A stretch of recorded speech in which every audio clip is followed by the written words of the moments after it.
cute chick, trying to find the big fun, looking for some trouble, for anyone who give me some. I'm Tavis, Smiley. This is KBLA Talk 1580. Our phone number 1-800-920-1580. 1-800-920-1580. In this hour, as promised, a conversation on the eve of Election Day 2022 about black men and their vote this election cycle. Huge article in today's New York Times with this headline: in final push for votes, both parties court black men. So, why do black men say they feel so ignored by politicians? Black voters now make up 12.5% of the U.S. electorate, with black vote eligibility to vote reaching a record level of 30 million back in 2020. During the general election of 2020, we witnessed black men who decided collectively that change was needed, and that meant voting by any means necessary, even during a pandemic. I think it's fair to say that black men, as voters, felt their power in 2020, to be sure, if not in 2008 when Barack Obama was on the ballot. However, all that said, black men still grossly lag far behind black women in voting. Nick Houghton is the National Program Director for Black Men Vote. He joins us now to talk about the mission of Black Men Vote and their efforts to inform all black men, particularly aged 18 to 35, to vote at all levels of government, including local, state, and federal. Even tomorrow, later in this hour, we'll be joined by another great mind on this issue, Ted Johnson. But for now, we are pleased to welcome Nick Houghton to this program. Nick, how are you, sir? I'm doing well, brother. How are you, sir? Man, if I complain, I'd be in great. I'm delighted to be here with you, and I thank you for the 30 minutes to unpack what you're doing vis-a-vis your work as Program Director, National Program Director for Black Men Vote. Before I get into your work, which I'll certainly give you a chance to talk about more in detail, this notion of the New York Times article today, that in this final push, everybody is chasing the votes of black men. For some reason, black male votes have become the thing to chase, particularly in tight races. Why are black men at such a premium right now vis-a-vis their votes? Well, this is the thing. Black men have always been important. Mm-hmm. And I think that black men right now, we're realizing how important we are, how much power that we continuously have. And I think all of the powers that may be, every organization, every campaign, every party, they're looking to get black men to vote. We know that black women have been voting and registering in droves, across the past decade. Mm-hmm. You know what I'm saying, in terms of participating in, and the one thing that I love about this organization is the fact that we're nonpartisan.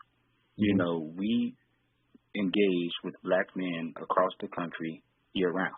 That's our goal. Mm-hmm. So I think that the final push for votes is that they're looking to court black men when they need to be engaging black men year round, day to day, every election cycle, outside of election cycles. So that's what we need to talk about. Yep. Your organization is nonpartisan. I get that, and I'll be mindful of that as we move through this conversation over the next 25 minutes or so. But why is it that you think black men feel so disaffected by both parties? Honestly and truthfully, it's one of those things where we don't like to be told what to do. Mm-hmm. We don't like to be told who to vote for. We don't like to be told that this is what we need to be doing. We like to kind of just do it. So I think that once we open up more conversations with us, we'll be able to move forward from that standpoint. Yeah. When you say open up more conversations, you mean what by that? I mean, just in terms of engaging us. So, we need to be having phone calls with black men. We need to be at the barber shops. We need to be at churches. We need to be at local clubs. We need to be at local sports bars and grills. Black men are, they recognize their voice, they recognize their power, and that's the main purpose of this organization and how we do what we do. Mm-hmm. So when you say that we need to have more conversation with black men about the things that matter to them, when it comes to voting, what is your sense of, given the work that you all do at Black Men Vote, what is your sense of the things that do matter to black men when it comes to voting? Keeping our families safe, the economy, having better paying jobs, making sure that our schools are well funded, making sure that our children have an opportunity to succeed. These are things that we found. We're on the ground right now in Pennsylvania currently. Mm-hmm. We're running digital across the entire state. We're knocking doors in Philly. 80,000 doors we've knocked so far, over 80,000 doors. We've made over 600,000 phone calls We're on track to send over 120,000 text messages, robocalls, you name it. We're just meeting black men and black men households and there's going to be some black women that are there as well. Mm-hmm. Folks that traditionally do not engage in the electoral process, they don't vote.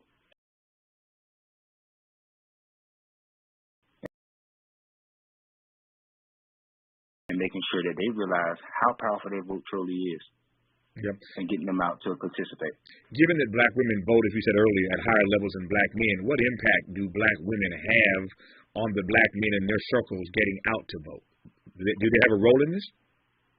They do have a role. And I think I like to look at it as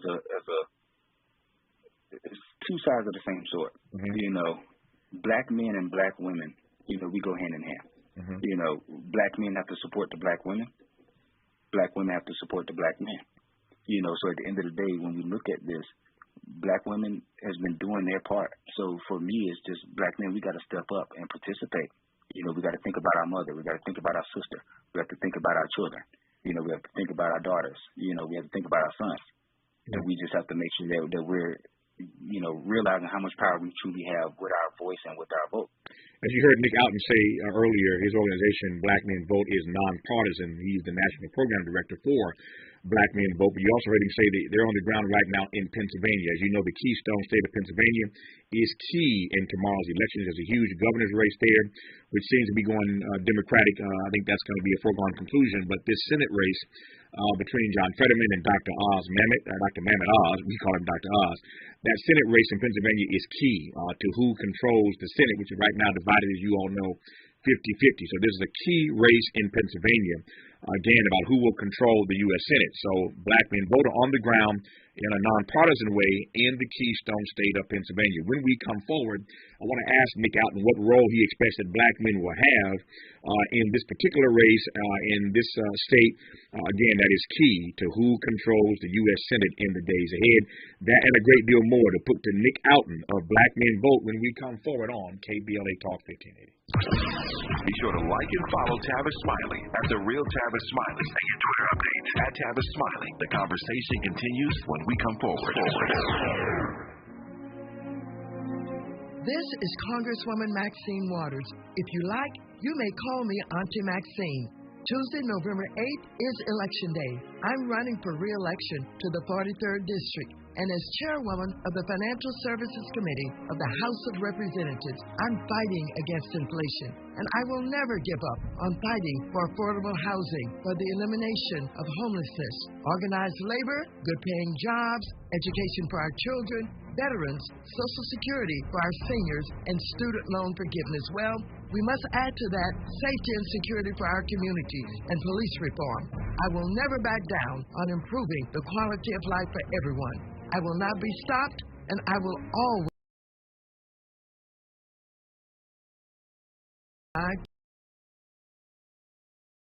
time. Don't forget to vote Tuesday, November 8th. This is Auntie Maxine, and I approve this message. Paid for by Citizens for Water. Did you know that most of the judges in our courts are former prosecutors and corporate lawyers?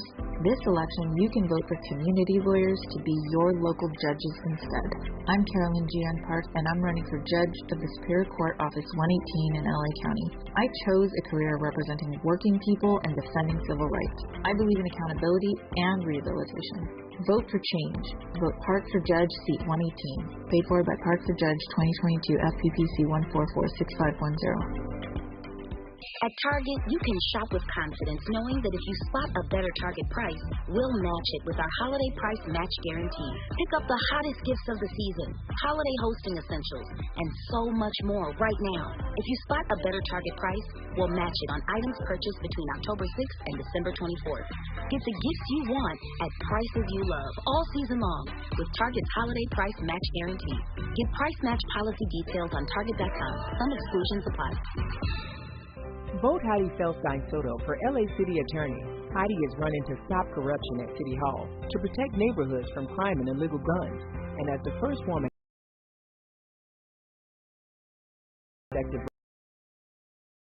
rights. That's why Heidi is the only candidate endorsed by the LA Democratic Party, Planned Parenthood, the LA Sentinel, and the LA Times. Vote Heidi Feldstein Soto for LA City Attorney. Paid for by Heidi Feldstein Soto for City Attorney 2022 General. Info available at ethics.lacity.org. We knew you'd stick around. This is LA's home for progressive talk radio.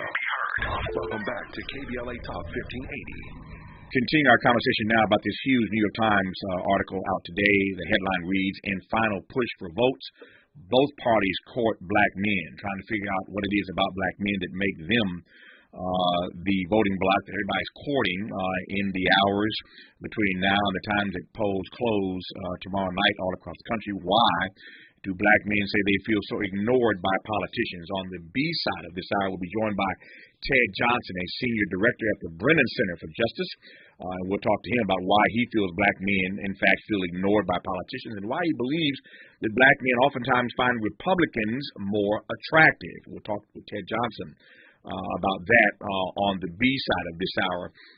In this hour right now, that we continue, our conversation commenced a moment ago, with Nick Oughton, who is the National Program Director for Black Men Vote, a nonpartisan organization who is on the ground right now, specifically in the Keystone State of Pennsylvania. As I said before that break a moment ago, Pennsylvania, a key state, as you well know, it will decide who controls the U.S. Senate. This race between John Fetterman and Dr. Oz, formerly of TV fame, is a fascinating race that many are watching, as fascinating in many respects as the race down in Georgia between Raphael Warnock and Herschel Walker, which we'll talk more about with Ted Johnson about, again, on the backside of this hour.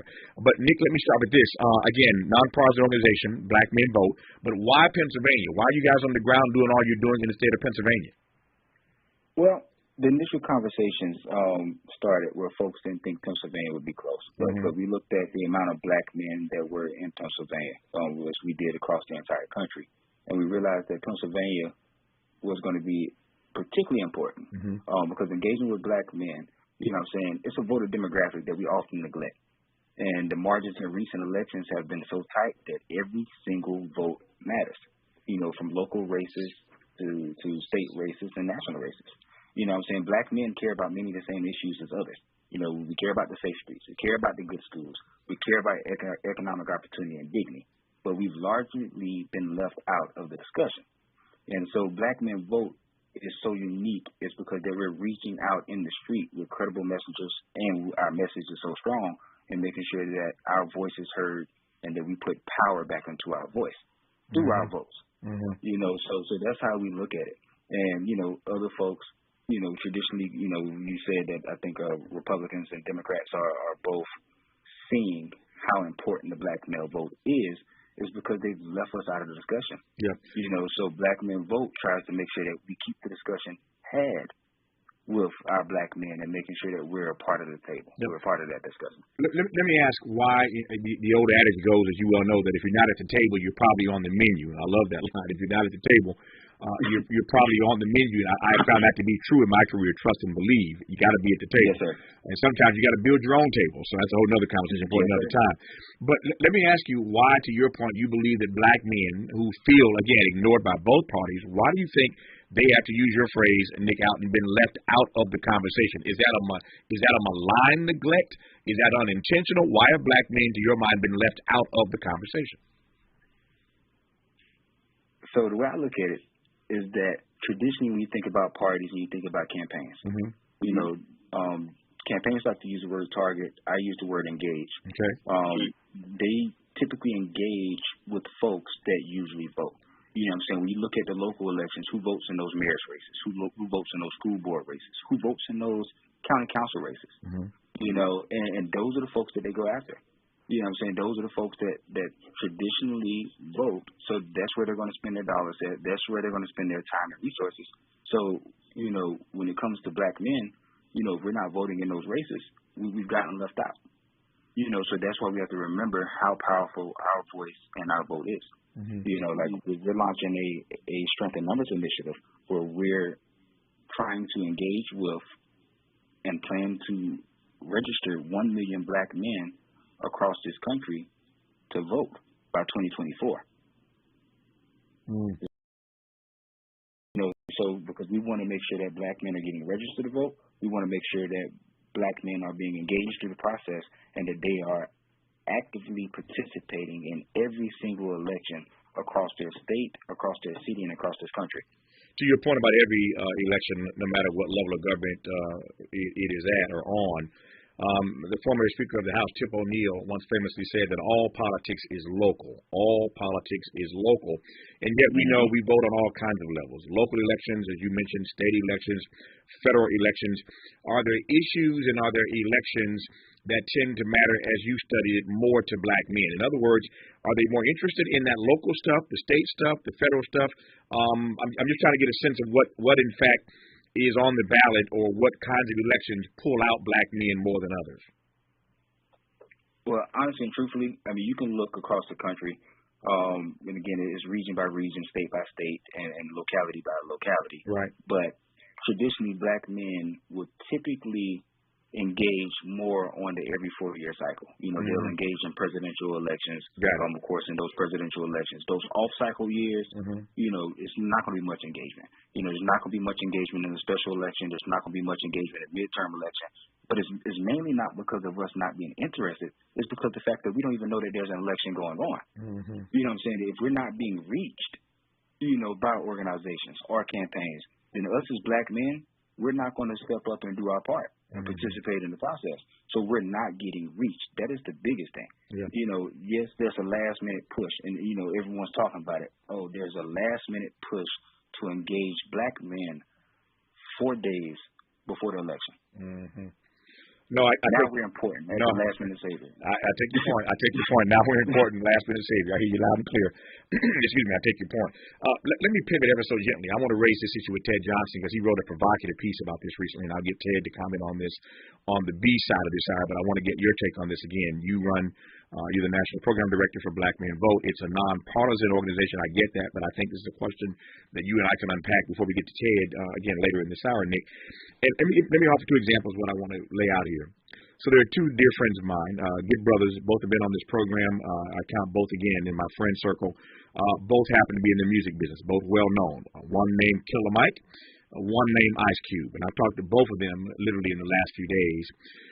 Because as you'll recall, a couple years ago, Ice Cube caught all kind of hell when he put out his version of, you know, I did the covenant with Black America. He put out something called a contract with Black America years after my book. But as you'll recall, again, all hell broke loose when he made some overtures to both Democrats and Republicans. The Trump administration at the time, the Trump campaign, I should say, responded to Ice Cube. The Democrats kind of put him on ice for a moment. He didn't like that, had some commentary about that, but Negroes went in. I mean, they went in on Ice Cube just for talking to the other side. Killer Mike is catching it right now. Just Google Killer Mike, and you'll see, when you Google his name, the first thing that comes up is a series of articles about the hell he's catching in Georgia for having met with the Republican Governor Brian Kemp, and came out of that meeting and made a couple of comments about his meeting, and Negroes went in on Killer Mike. So here are 2 guys who are otherwise very well known, very, very well respected, both intelligent, both love black people, but both have caught fire from even talking to the other side, as it were. Again, you're a nonpartisan organization. But what do you make of the fact that when Ice Cube or Killer Mike even deign or dare to speak to the other side, as black people writ large might see it, they end up being put on the hot seat? What do you make of those 2 stories? So when I look at those 2 stories, right, I like to tell folks that I think both political parties are 2 sides of the same coin. You know, at the end of the day, that the only thing that we all should be focused on is protecting and preserving our democracy. You know what I'm saying? And making sure that every single person in this country has a voice. You know, so when I look at those 2 situations, you know, personally, you know, this is my personal belief. I love both of those brothers. You know what I'm saying? I respect them. I love what they've accomplished. I love the things that they've done over the past decades. You know what I'm saying? I'm only 28 years old. You know what I'm saying? So I was born in 1994. So, you know, I've been able to see what they've accomplished, things that they've done, and examples that they're able to set for many other black men. You know what I'm saying? So we have to vote for our own self-interest. You know what I'm saying? We just want black men to register and vote. You know, black folks are smart. You know what I'm saying? So we have to be able to realize and figure out who has our best interest in mind.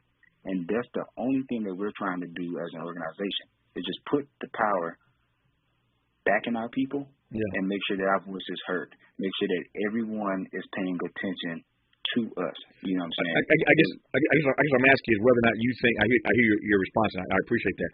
To put a finer point on it, should Killer Mike and Ice Cube be put on blast for talking to Republicans? No. I mean, because no, not even. They shouldn't. And that's the stigma that I hope that we can change.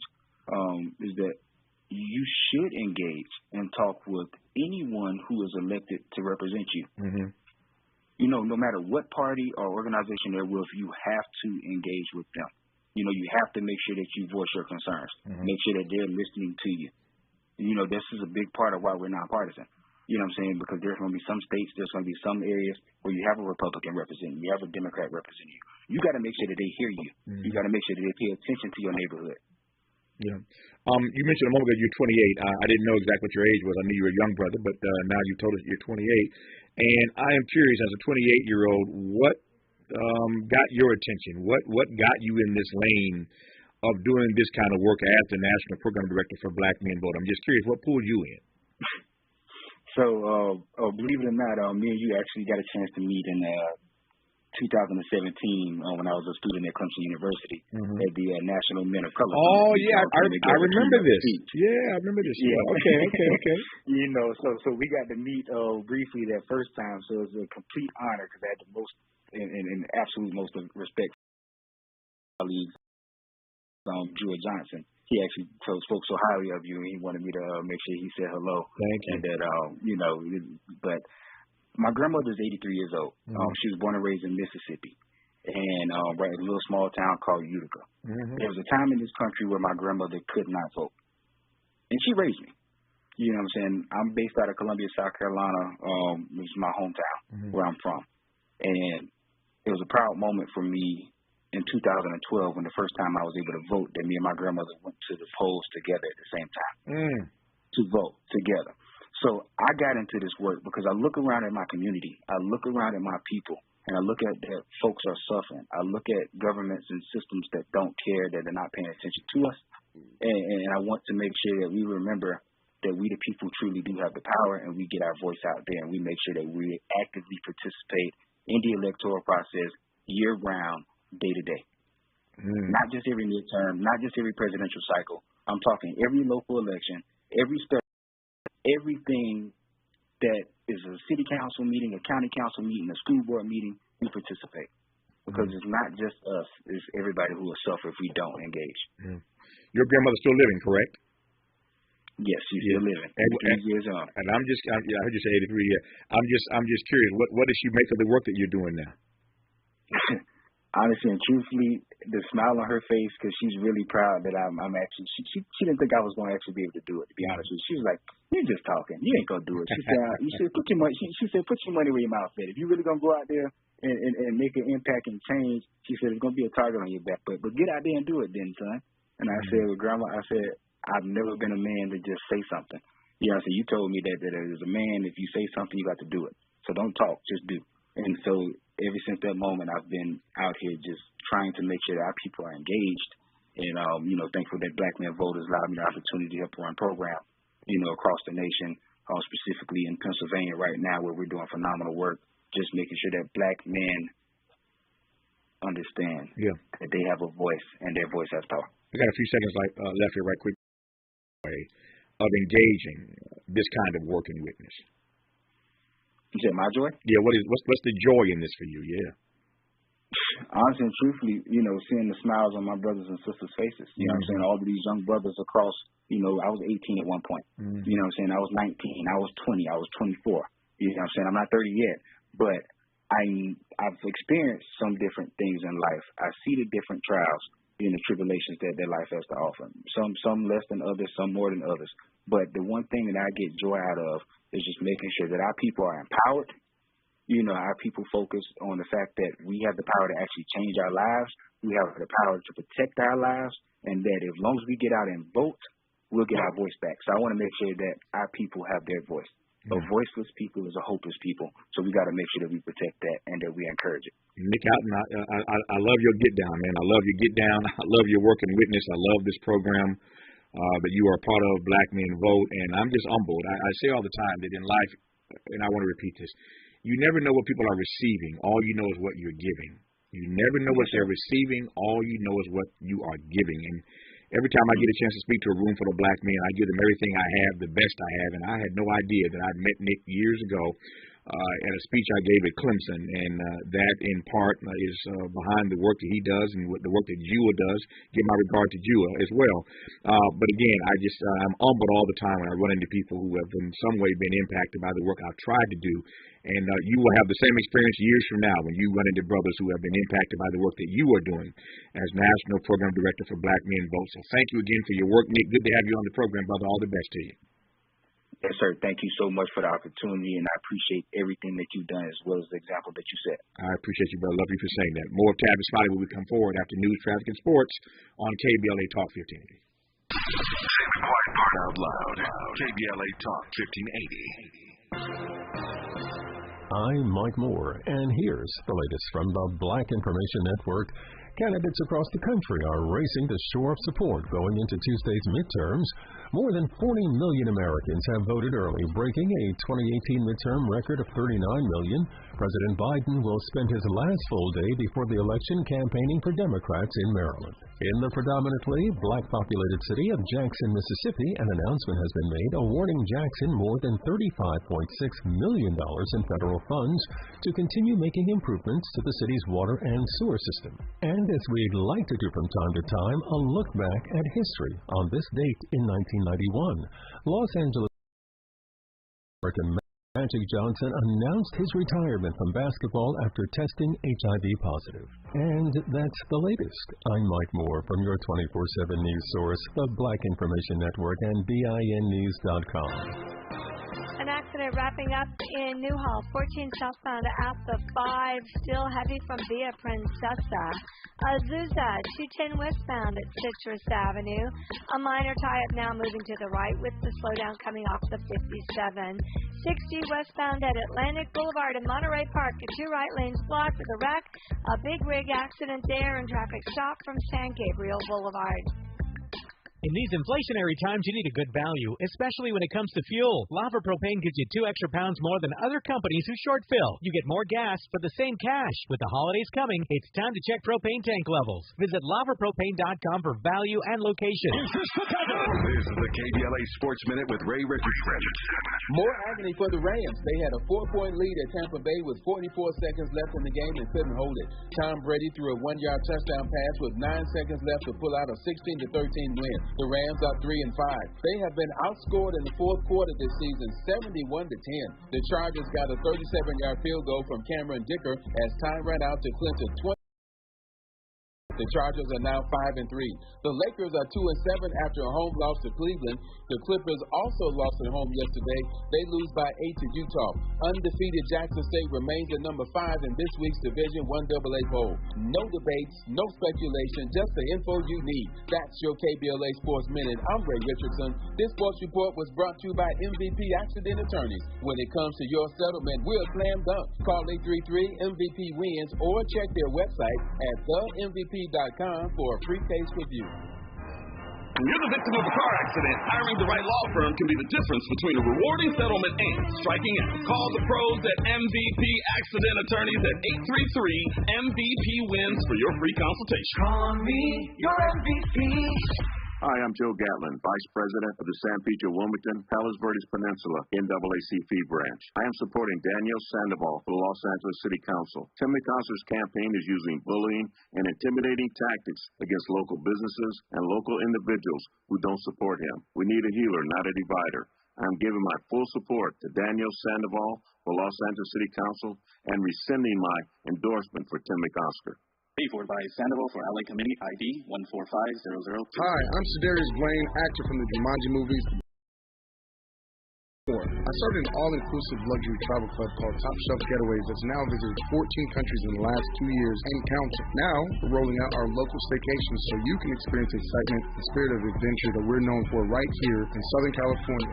Starting November 11th, come join us for a celebration of excellence as we honor some of Hollywood's biggest legends at the W Hotel in Hollywood, California. Our staycation will feature live performers, singers, magicians, mixologists, and private chefs, as well as a private screening of Black Panther Wakanda Forever at the world-famous TCL Chinese theater, and an after party. Transportation from the hotel and overnight stay at the W are included. November 12th will be our bottomless brunch pool party sponsored by El Cristiano Tequila. All of this for only $500 per person, $800 per couple, or select the locals rate to indulge in Friday night only. Follow us on Instagram or visit TopShelfGetaways.com to secure your tickets today. We can't wait to see you. And don't forget to wear your all-black cocktail attire.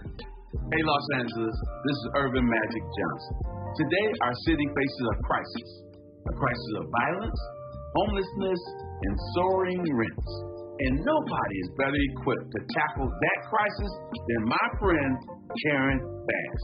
Karen worked in the emergency room, taking care of crime victims, making decisions that were a matter of life and death.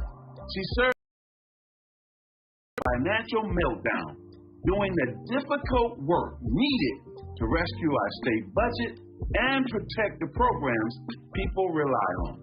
As our next mayor, Karen would do what she's always done. When there's no room for error, she'll lead with her smarts and lead with her heart. On November 8th, please join me in supporting Karen Bass for mayor. Paid for by Karen Bass for Mayor 2022. General. More information at ethics.lacity.org. Less BS per broadcast. Fewer microaggressions per megawatt. KBLA Talk 1580. I'm Tavis, Smiley, continuing our conversation now about why black men in particular feel ignored by politicians. Both parties are courting black men in this final push. Between now and the moment that polls close across the country tomorrow night. Big article in the New York Times today, as I said earlier, about this reality. The black men seem to be the votes that everybody's courting, both Republicans and Democrats, in these key races across the nation that are going to be, I suspect, many of them at least too close to call tomorrow night. Black men are the votes that everybody seems to be chasing. Pleased to be joined now by Ted Johnson, Senior Director at the Brennan Center for Justice, again, to discuss his views on why he feels black men are ignored by Republicans and why he believes that black men sometimes find Republicans more attractive, even though black men, of course, are not naive and will not vote for a Republican candidate who they feel is unfit.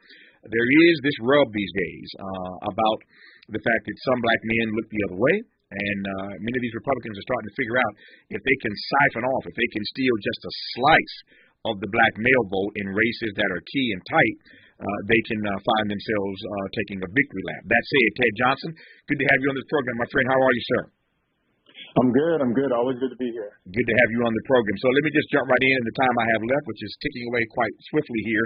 Your thoughts about this article in the New York Times and beyond. Everybody seems to be talking about black male voters. Why are we the topic du jour these days?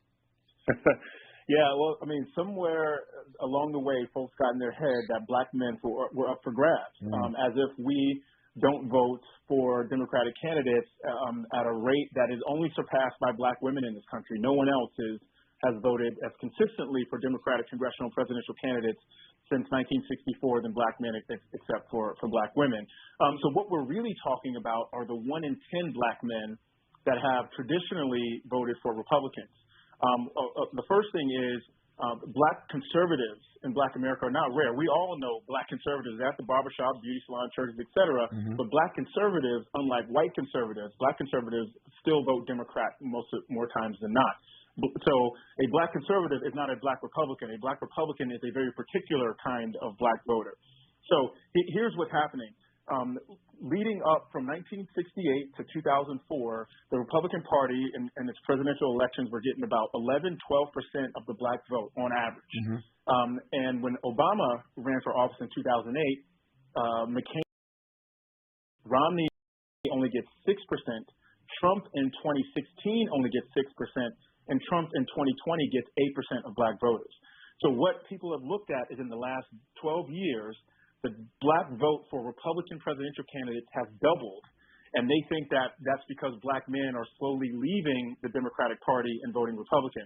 And I'll just wrap up this first point by saying what is actually happening is the 1 in 8 black men that were voting for Republicans for the last 50 years who didn't vote against Obama and instead voted for the black candidate in 2008 and 2012 are now returning to their previous habit of voting for Republicans. And so this is basically some of the black folks that left the Republican Party because of Obama are slowly running back to it or going back to it, and they're going back to it at a rate slower than the rate they existed there before, which is to say now Republicans are getting 8% of the black vote in presidential elections as opposed to the 11.5% or so that they averaged from 68 to 2004. So the bottom line is Republicans, they're not actually making that much progress. So the number, as I take it, has not really doubled. No. The analogy I give is if you are at work and your boss cuts your pay from $25 an hour to $10 an hour, and then 6 months later gives you a raise to $15 an hour, I guess you got a raise, but you know what I'm saying? But you still haven't recovered the ground that you lost from that initial pay cut. So that's what's happening. Black folks are giving Republicans a raise, so to speak, but they are underpaid. Republicans are not getting the same pay they were getting in, say, 2004 or 80 or 92. Yeah, kind of reminds me of the Malcolm X quote. I'm paraphrasing here. If you stick a knife 9 inches in my back and you pull it out 6, you pull it out that's 6. Right. That's progress, but there's still a knife 3 inches in my back. Exactly. So I take your point, Ted Johnson. So let me ask you then. Now that you've laid this out, made it bare, as I like to say, kiss me up, keep it simple, make it plain. Now that you've kept it simple and made it plain for us, who benefits then from this narrative that seems to be, bouncing around that black males are doing double time? They're doubling down on voting for Republicans. Who benefits from that media narrative? It's hard to tell. I could see why Republicans would say that because they want to give black men in particular permission to say you're not the only one if you decide to vote for us.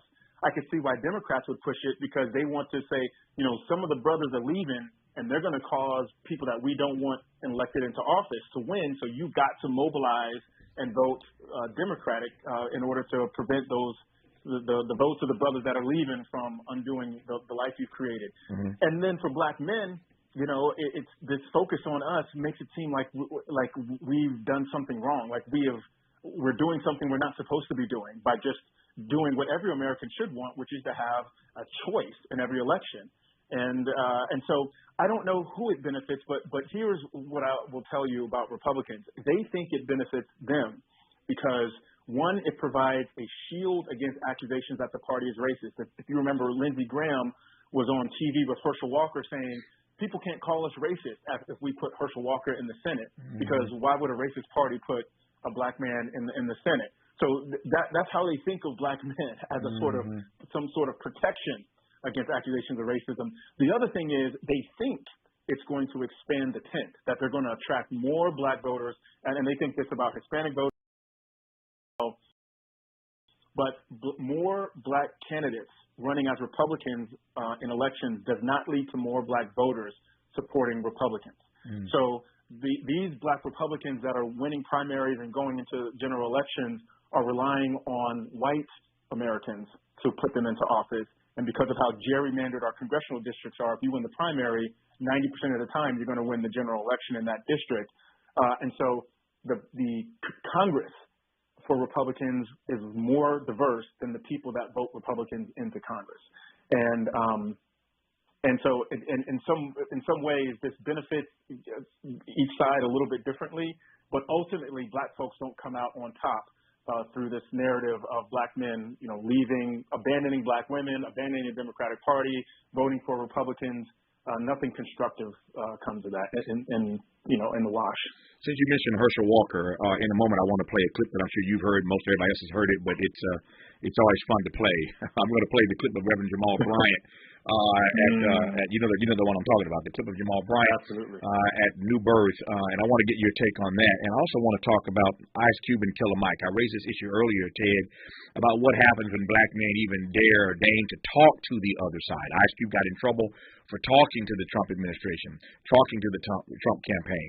Killer Mike is in trouble in Georgia now for even talking to Brian Kemp. I want to get your take on what happens when black men even talk to the other side. But since you mentioned Herschel Walker, if you've not heard this clip one last time between now and Election Day, this is Jamal Harrison Bryant at New Birth Missionary Baptist Church in Lithonia, just outside of Atlanta. Ladies and gentlemen, when the Republican Party of Georgia moved Herschel Walker from Texas to Georgia so that he could run for Senate, it's because change was taking too fast in the post-antebellum South. The state had been flipped blue, and there are some principalities that were not prepared for a black man and a Jewish man to go to Senate at the exact same time. So they figured that they would delude us by picking somebody who they thought would in fact represent us better with a football than with a degree in philosophy. They thought we were so slow, that we were so stupid, that we would elect the lowest character of a stereotypical broken black man as opposed to somebody who is educated and erudite and focused. Y'all ain't ready for me today.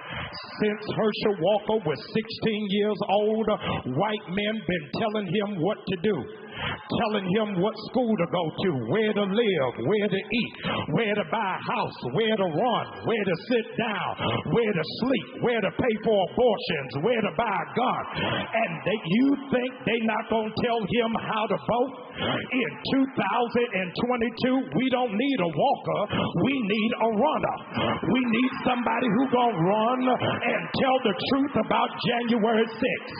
We need somebody who going to run and push for the cancellation of student loan debts. We need somebody who going to run and make the former president respond to a subpoena. We don't need a walker. We need somebody who will be steadfast, unmovable, always abounding, knowing that your labor is not in vain. Georgia, I need you to know the slave Negroes y'all are used to don't live here no more. We can think for ourselves, function for ourselves, and vote for ourselves. Why? Because we don't need a walker. Our guest in this hour, Ted Johnson, wrote a provocative piece called The Walker-Warnock Debate and the Soft Bigotry of Low Expectations. The Walker-Warnock Debate and the Soft Bigotry of Low Expectations. If you haven't had a chance to read that, we'll get Ted to unpack that piece. Now, his piece, I should say, now that you've heard the piece from Jamal Harrison. Brian, I'm Tavis Smiley, more with Ted Johnson. When we come forward talking about black men and their votes in this cycle, you're listening to KBLA Talk 1580. We've got a lot to talk about. Good thing we've got 3 hours. More of Tavis Smiley when we come forward. This Sunday and every Sunday is the African Marketplace and Drum Circle Community Market. Free groceries, essential resources, and buy black from local merchants of arts, beauty, custom black merchandise, and more. Choose from a wide variety of cuisines, custom-made clothing, jewelry, and a lot more. Experience the true essence of Africatown at Lamert Park every Sunday from 11 a.m. to 5 p.m. Join the drum circle, dance, enjoy live performances, connect with other conscious black people. Experience black excellence every Sunday in Africatown at Lamert Park. You can find us on Degnan Boulevard near Vernon and Crenshaw in the heart of Africatown at Lamert Park. That's the African Marketplace and Drum Circle Community Market. Join us for music, shopping, food, and fun this and every Sunday.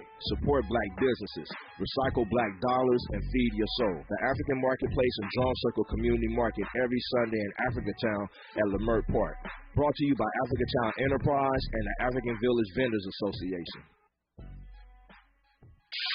KBLA Talk 1580. We've got a lot to talk about.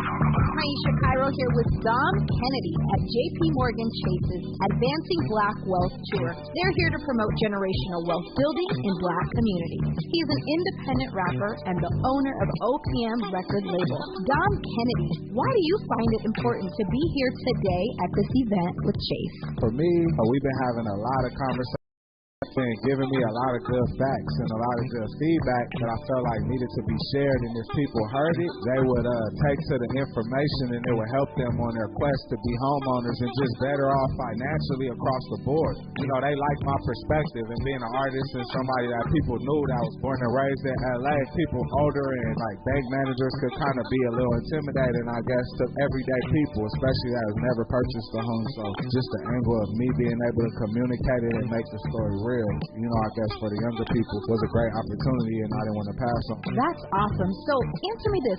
Why is it important for companies like Chase to promote generational wealth in Black and brown communities? Keep it real. They make a lot of money off the Black and brown communities. I look at it like it's a great responsibility for them to take on, to want to share some knowledge and some facts and try to put more people in homes, and give them a shot at and a chance at generational wealth. I think it's beneficial to both parties, I'm Aisha Cairo, and that was Dom Kennedy. Stay tuned for more tips from Chase's Advancing Black Wealth Tour.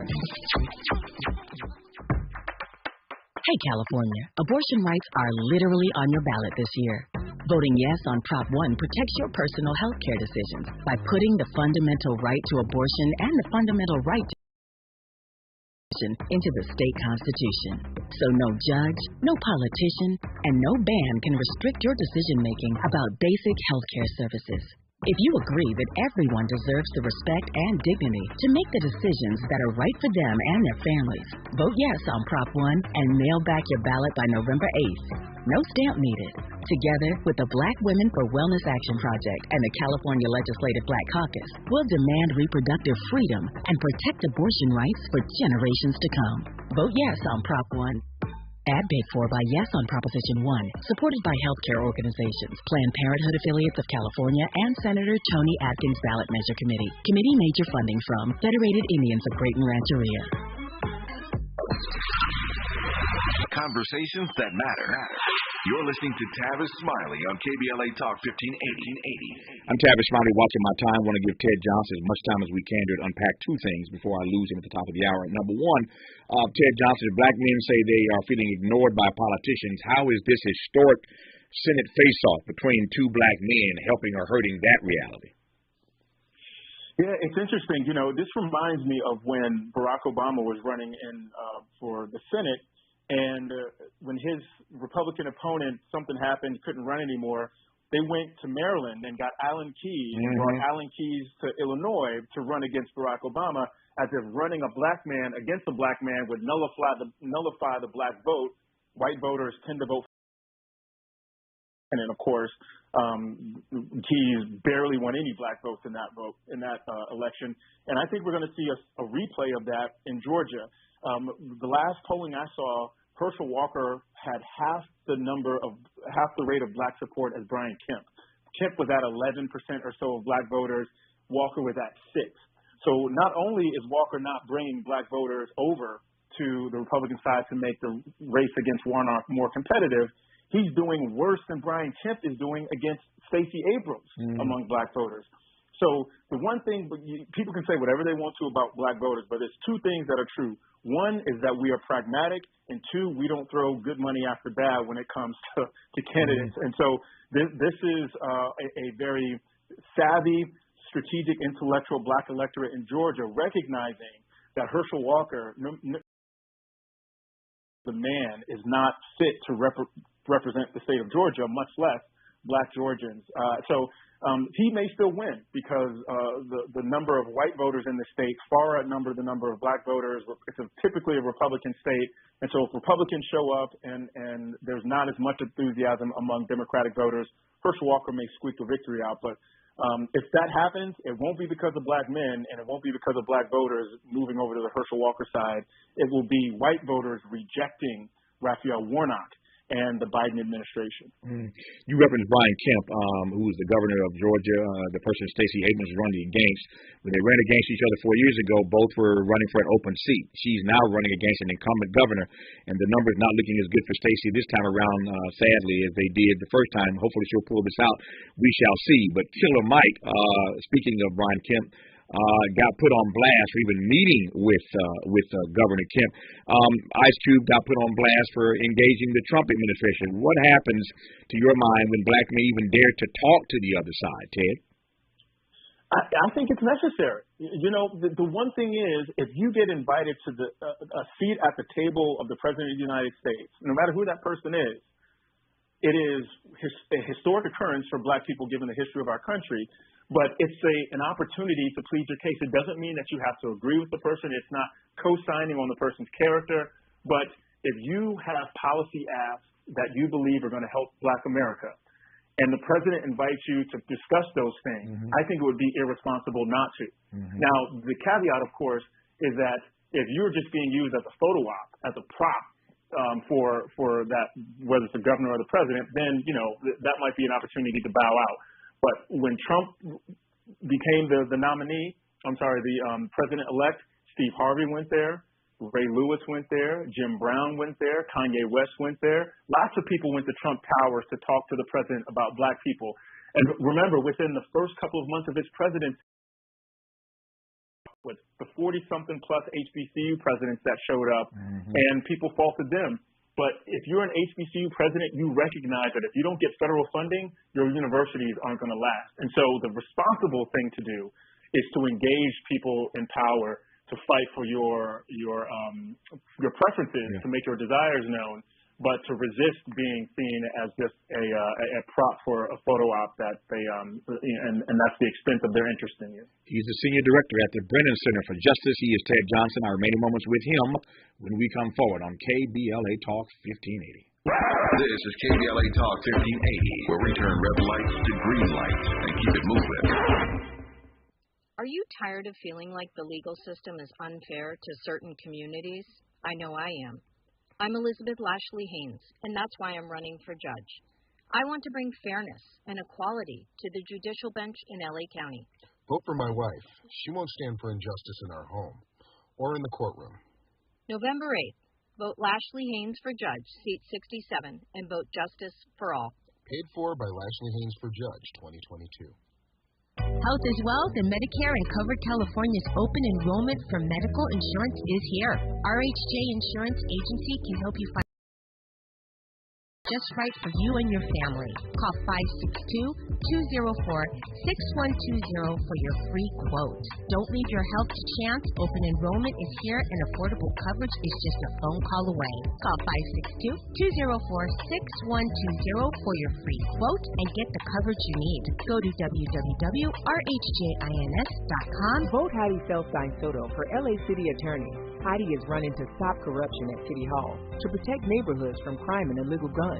And as the first woman ever elected LA City Attorney, Heidi will stand up for reproductive rights. That's why Heidi is the only candidate endorsed by the LA Democratic Party, Planned Parenthood, the LA Sentinel, and the LA Times. Vote Heidi Feldstein Soto for LA City Attorney. Paid for by Heidi Feldstein Soto for City Attorney 2022 General. Info available at ethics.lacity.org. Nacho fries are back at Taco Bell. You know, the fries covered in bold Mexican spices you dip in a warm nacho cheese sauce. You can also dunk them in nacho cheese sauce or pour the sauce onto a pile of them and create like a nacho fries nachos. The thing is that you eat them with nacho cheese sauce. That's what makes them nacho fries. Otherwise, you're just eating fries and sipping on nacho cheese sauce, and that's the wrong way. Sorry. Just really passionate about nacho fries. Nacho fries are back, only at Taco Bell. At participating U.S. Taco Bell locations for a limited time only while supplies last. Contact local store for hours. Interrogating your assumptions and expanding your inventory of ideas. Let's get back to Tavis Smiley on KBLA Talk 1580. Got about 2.5 minutes left, Ted Johnson. We know what the narrative has been. We know what the narrative is right now about black men and their votes. As I started this hour by saying, New York Times, huge piece today, and there are others writing about this, that both parties are chasing the votes of black men in these critical and key races. But beyond today, beyond tomorrow, what ought the narrative be? What ought the conversation be going forward about the votes of black men, not just in critical moments where they need us to win elections? Right. So I'd say two things. The first thing is that the conversation that happens after midterms tomorrow will depend on the outcome of those midterms. If it turns out, in fact, that black men in certain congressional or gubernatorial elections turned out to, instead of voting, say, 1 in 8 voting for Republicans, 1 in 5 does, that's a story that will need to be watched. And the conversation that happens after the midterms will be determined by those exit polls. My guess is, if there's not going to be any surprises, black men will vote as they have in recent history, and that will be, 90% or more for Democratic congressional and presidential candidates. Conversation going forward should be both parties should be competing for not just the black male vote, but for all black votes.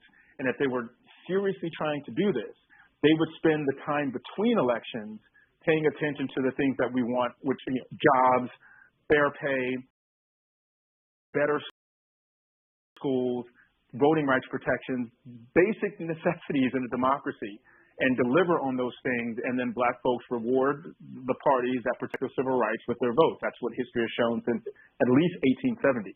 So I think that's the narrative. But here is what will happen, and I'll wrap up with this, is that if there's one state where black men are, 1 in 5 vote for a Republican candidate, then you can expect that the party is going to point to that and insist that the divide is growing, and that's what the future holds. And I would just resist that narrative. We will indeed, and we'll do just that, resist that narrative. He's Senior Director at the Brennan Center for Justice. He's Ted Johnson. Ted, thank you, sir. Appreciate you. All the best to you. My pleasure. Same to you. Good to have you on. That's our show for today. Tomorrow, Election Day. If you're in Southern California, there's rain in the forecast. Get your ballots turned in today. We'll be back here tomorrow morning, Lord willing, to do it all over again. Thanks for tuning in. And as always, keep the faith.